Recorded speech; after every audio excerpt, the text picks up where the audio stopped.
Bonjour les amis. Nous avons vu dans une précédente vidéo comment et pourquoi couvrir son sol. Alors là maintenant, le but de cette petite vidéo est de vous dire avec quoi surtout le nourrir. Alors on nourrit bien sûr son sol avec différentes choses. Lorsqu'on fait un compost, supposons, on utilise énormément de matière verte. Tout ce qui est déchets de légumes, tonte de pelouse, fleurs fanées, toutes ces choses-là, c'est excellent. On s'en sert également, bien sûr, une fois de temps en temps, mais quand même assez souvent, directement au niveau pelouse pour couvrir les sols. Ça peut créer un certain déséquilibre. Soit si on couvre uniquement avec la tonte de pelouse, qui est très forte en azote, soit si on couvre uniquement avec la paille, qui elle est plus forte en carbone. L'idéal, c'est de créer un compost, ce qu'on appelle un compost enrichi. C'est-à-dire c'est un compost à base de matière verte, alors les tontes, les épluchures de légumes, les fleurs fanées, les choses de genre, et les matières brunes. Alors les matières brunes, ça va être les feuilles, ça va être les brindilles, ça va être le BRF, hein, le bois raméal fragmenté, donc c'est le broyat, quoi, hein, tout simplement, des branches, que vous allez mélanger en donnant une part d'azote, 2 parts d'azote, pardon, pour une part de carbone. Donc 2 parts de matière verte pour une part de matière carbonée.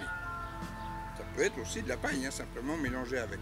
Ça, c'est pour faire un très bon compost. Voilà. Je préfère parler comme ça parce que l'engrais, dans nos jardins plutôt permaculture, on n'utilise pas l'engrais.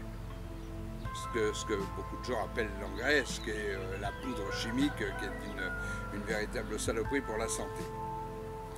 Donc le dosage est bien important, hein, je vous ai bien précisé. Une part de matière carbonée pour 2 parts de matière azotée. Alors vous avez aussi une troisième possibilité d'apport qui est le fumier. Alors vous avez le fumier de poule, pour les gens qui ont la chance d'avoir des poules, c'est très très bien. Vous avez le fumier de cheval, vous avez le fumier de vache, bovin, et d'ovin, donc de mouton, ou le fumier caprin, à peu près le même. Alors, certaines fois, peut être également mélangé. Mais vous avez aussi quand même d'énormes qualités nutritives pour votre sol dans les fumiers d'ovin. Le fumier d'ovin peut être utilisé soit, je dirais, assez jeune, soit composté.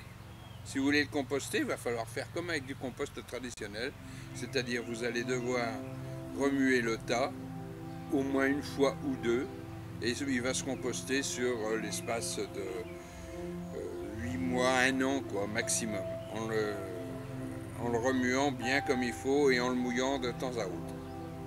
Pour ne pas qu'il pourrisse, mais qu'il composte. Si vous voulez l'utiliser en fumier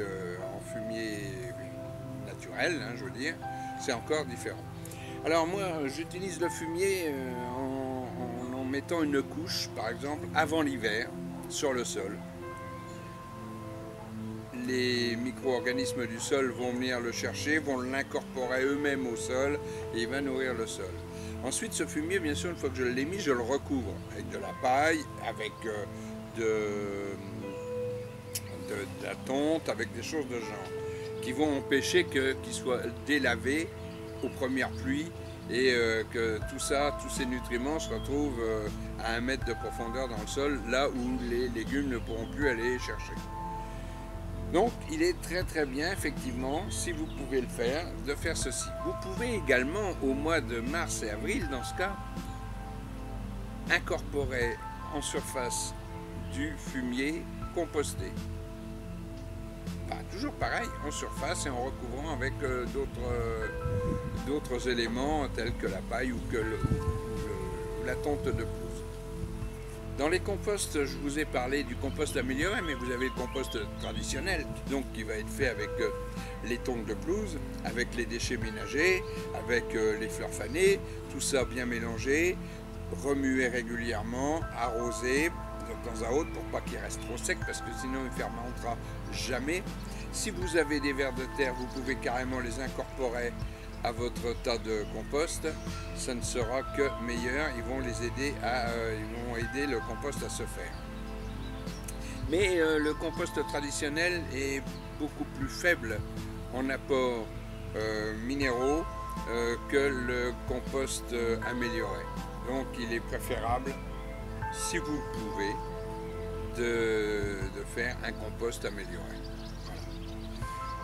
Bien, c'est tout. C'était juste une petite vidéo pour vous donner quelques conseils au niveau de l'alimentation de votre sol. N'oublions même jamais qu'un sol à qui on demande de restituer ses oligo-éléments et autres pour les plantes a besoin qu'on l'aide à en récupérer. Sinon, arrivera un moment où on aura un sol infertile, un sol appauvri, et un sol qui ne permettra plus de cultiver. Voilà, merci les amis, au revoir, à bientôt pour une autre vidéo.